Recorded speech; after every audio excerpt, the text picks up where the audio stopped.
चलिए अगला क्वेश्चन देखिए। अगला क्वेश्चन अपने सामने, which of the following statements is are correct. तो यहाँ पे एक एक स्टेटमेंट पढ़ते हैं और बताते हैं कि कौन सा करेक्ट है।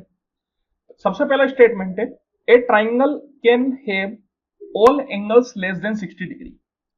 एक ट्राइंगल के सारे एंगल्स 60 डिग्री से कम हो सकते हैं। कैन, कैन का मतलब है कि पॉसिबिलिटी है, एकदम ऐसा पक्का नहीं है कि होना ही है। क्या ऐसा पॉसिबिलिटी हो सकता है क्या? तो बताइए आप, क्या पॉसिबिलिटी हो सकती है क्या कि सारे एंगल्स ट्राइंगल के 60 से कम हो जाए?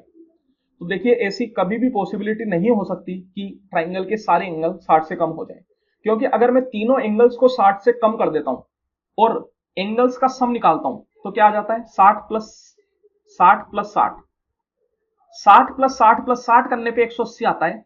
अगर अब मैंने किसी एक भी एंगल को 60 से कम कर दिया और बाकी दो को 60 रखा, तब भी वो 180 नहीं हो पाएगा। तो अगर आप तीनों एंगलों को 60 से कम कर देंगे तो कभी भी ऐड करने पे वो 180 नहीं होगा। और अगर ट्राइंगल के तीनों एंगल्स का सम 180 नहीं होता तो फिर वो कभी भी ट्राइंगल नहीं बनता। तो ये ऑप्शन अपना गलत है। अगला ऑप्शन चलते हैं, ए triangle can have one obtuse angle. Can, can पूछ रहा है मतलब क्या पॉसिबिलिटी बोल रहे हैं कि ऐसा क्या पॉसिबल है क्या? Can have one obtuse angle, तो एकदम पॉसिबल है।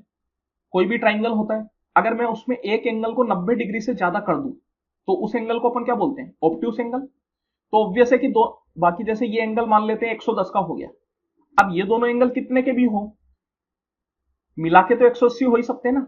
जैसे अगर ये 110 है तो ये बाकी दोनों एंगल कितने हो जाएंगे, 180 माइनस 110 दैट इज 70। अब ये 70 में भले 35 35 हो, 40 30 हो, 60 10 हो, कुछ भी हो, लेकिन ये ट्राइंगल बन सकता है।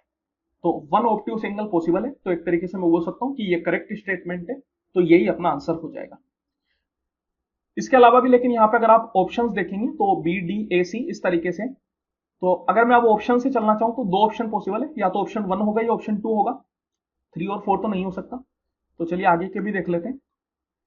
सी क्या बोल रहा है, a triangle can have two right angles. कभी भी ट्राइंगल में दो राइट एंगल नहीं हो सकते, क्योंकि अगर दो एंगल्स को आपने राइट एंगल कर दिया तो उनका सम कितना हो जाएगा, 90 90 180। दो एंगल मिला के 180 हो गए, तो तीसरे के लिए तो जगह ही नहीं बची। तीसरे को क्या डालोगे, क्या जीरो डाल सकते हो क्या? नहीं डाल सकते ना, दैट्स वाई नहीं पॉसिबल।